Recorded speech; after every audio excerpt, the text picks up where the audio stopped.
Os estudos.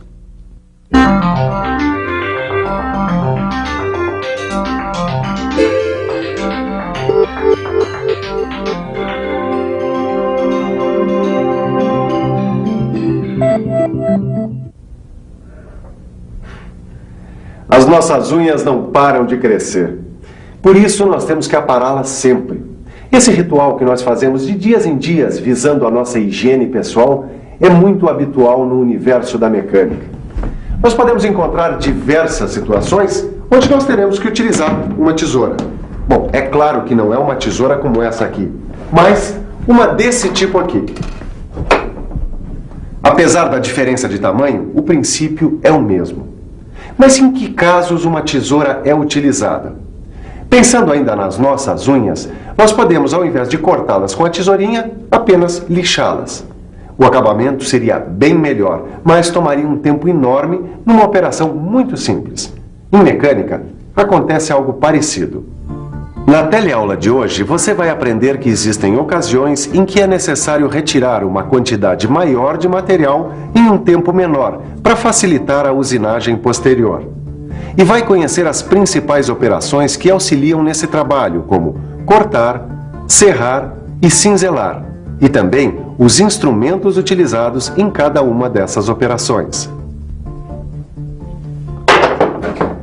Essas operações, apesar de bastante simples, são na verdade muito importantes na indústria mecânica. Por isso, preste atenção, porque a nossa teleaula está apenas começando.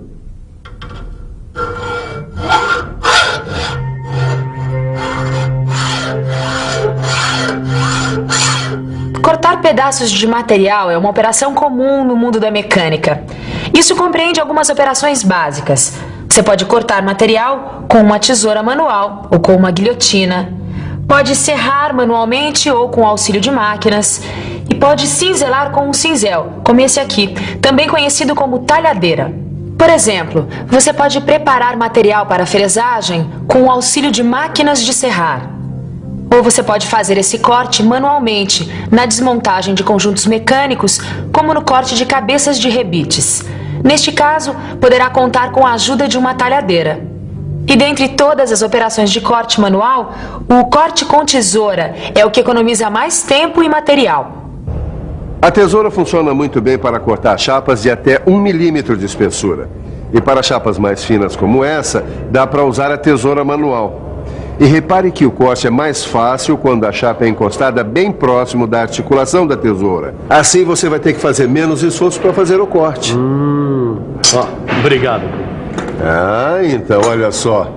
Borda sem rebarbas, só é preciso tomar cuidado com os cantos vivos, hein? É verdade, hein, Silva? O que não é a prática, hein? Na realidade, ô Tito, o mais importante é que não haja desperdício de material.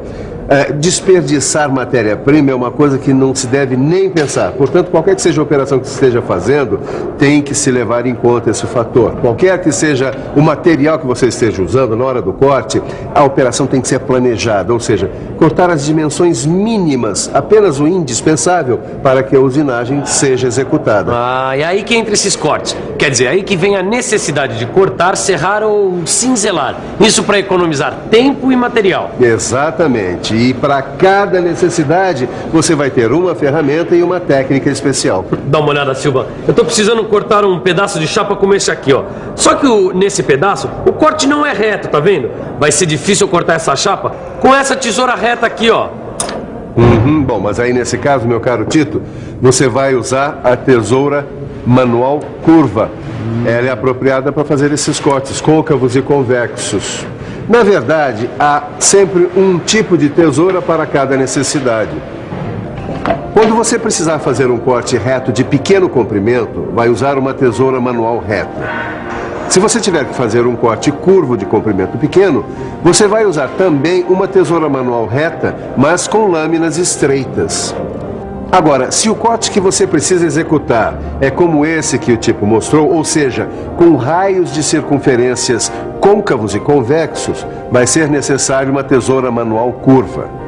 Nos casos de chapas de maior espessura, aquelas que possuem entre 1 milímetro e 1,5 milímetros, as tesouras manuais não são adequadas.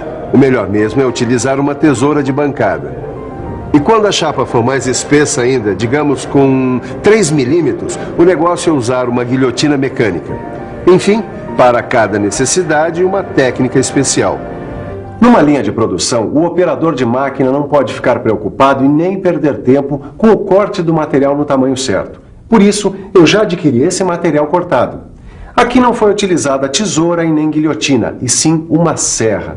A gente geralmente utiliza uma serra quando precisa cortar um material de seção maior em pedaços menores destinados à usinagem.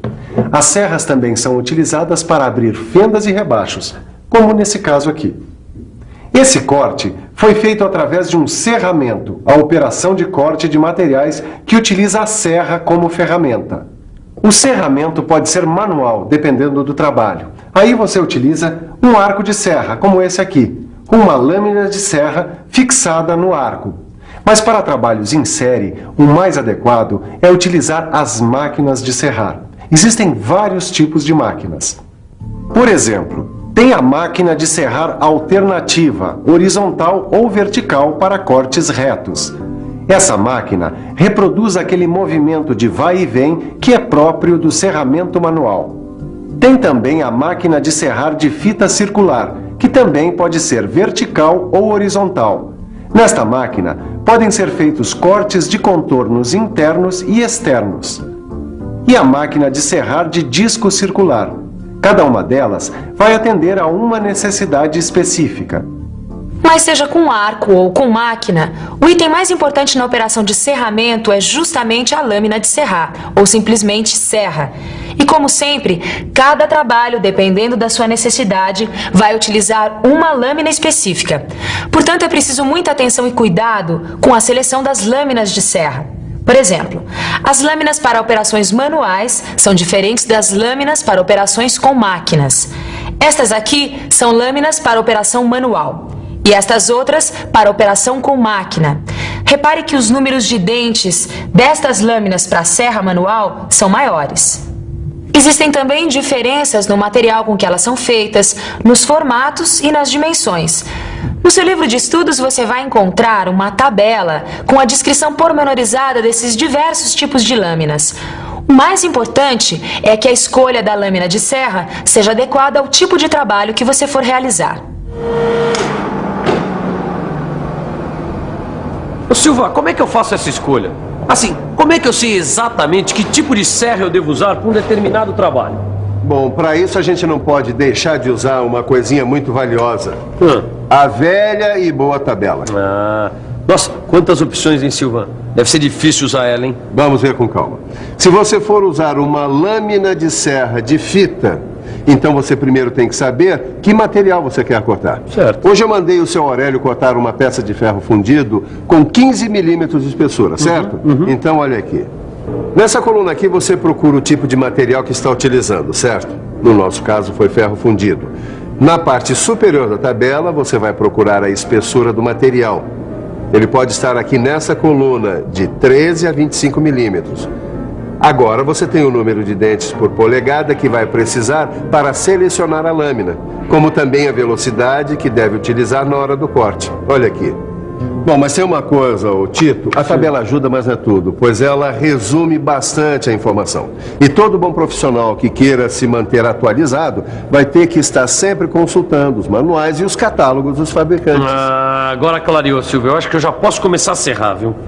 Mas para qualquer operação mecânica, seja ela na serra ou no torno ou em qualquer tipo de máquina, Sim. não dá para sair fazendo assim sem mais nem menos. É preciso haver uma preparação antes. Silva, mas isso eu sei, né? E você também gostaria de ficar por dentro de como se usa uma serra de fita circular? Gostaria? Então fique atento.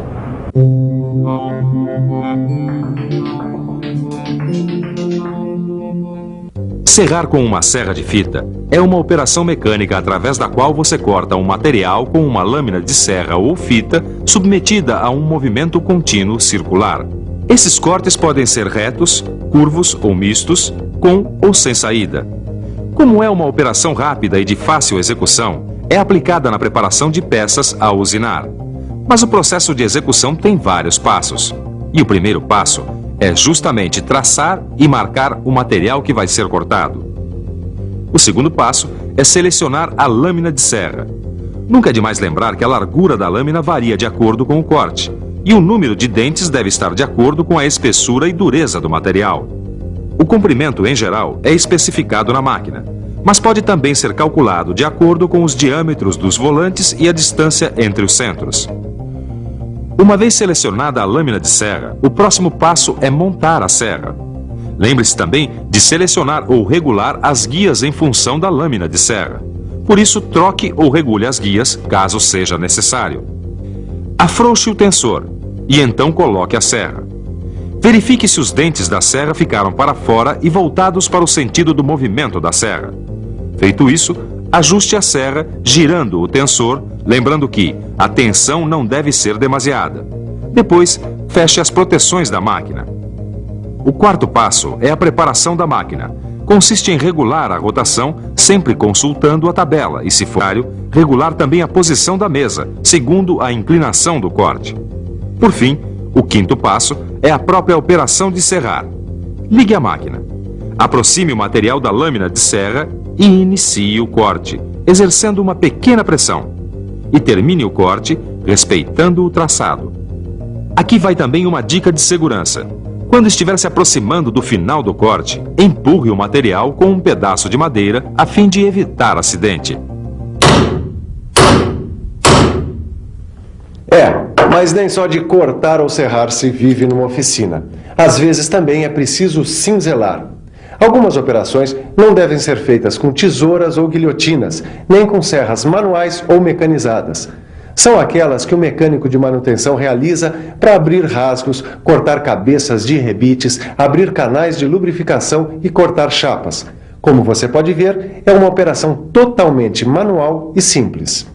Essa operação consiste em separar e cortar uma quantidade de material com o auxílio de uma ferramenta conhecida como cinzel. No corte de chapas e desbaste de superfícies planas, você vai utilizar cinzel ou talhadeira.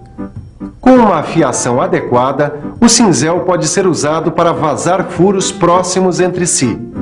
Vai usar o bedame, também conhecido como buril, para produzir rasgos de chaveta. E o bedame meia-cana para abrir canais de lubrificação. O ângulo de corte, ou seja, a aresta cortante, vai depender do tipo de material. Se o material for alumínio, o ângulo deve ser de 30 graus. Se for cobre, 50 graus. Aço, 65 graus. Ferro fundido, 70 graus. E aços liga, 75 a 85 graus. E para facilitar o corte do material, o cinzelamento geralmente é feito após o serramento. Como você pode ver, o resultado da operação de cinzelamento é rústico. Por isso ele só é usado quando a gente não tem máquinas adequadas ou também muito utilizado em trabalhos de manutenção. Importante. Como há o perigo dos cavacos saltarem nos seus olhos durante a operação de cinzelamento, é imprescindível o uso de óculos de segurança. Bom, enquanto eu volto aqui para o meu batente, você revisa tudo que viu na teleaula de hoje. E atenção, se liga aí que é hora da revisão. Na teleaula de hoje, você viu que na mecânica, muitas vezes é necessário retirar uma quantidade maior de material em um tempo menor, para facilitar a usinagem posterior. E para isso são utilizadas algumas operações simples, mas muito importantes. A primeira delas é o corte com tesouras ou guilhotinas. A segunda é o serramento, que também pode ser feito manualmente ou com máquinas. E por fim, o cinzelamento, que é uma operação totalmente manual, de acabamento rústico, utilizada apenas quando não se dispõe de máquinas adequadas ou em trabalhos de manutenção. No seu livro de estudos, você vai encontrar tabelas com os tipos de serra para os diversos materiais e também exercícios, que vão ajudar você a ficar mais firme nesse assunto. Até a próxima!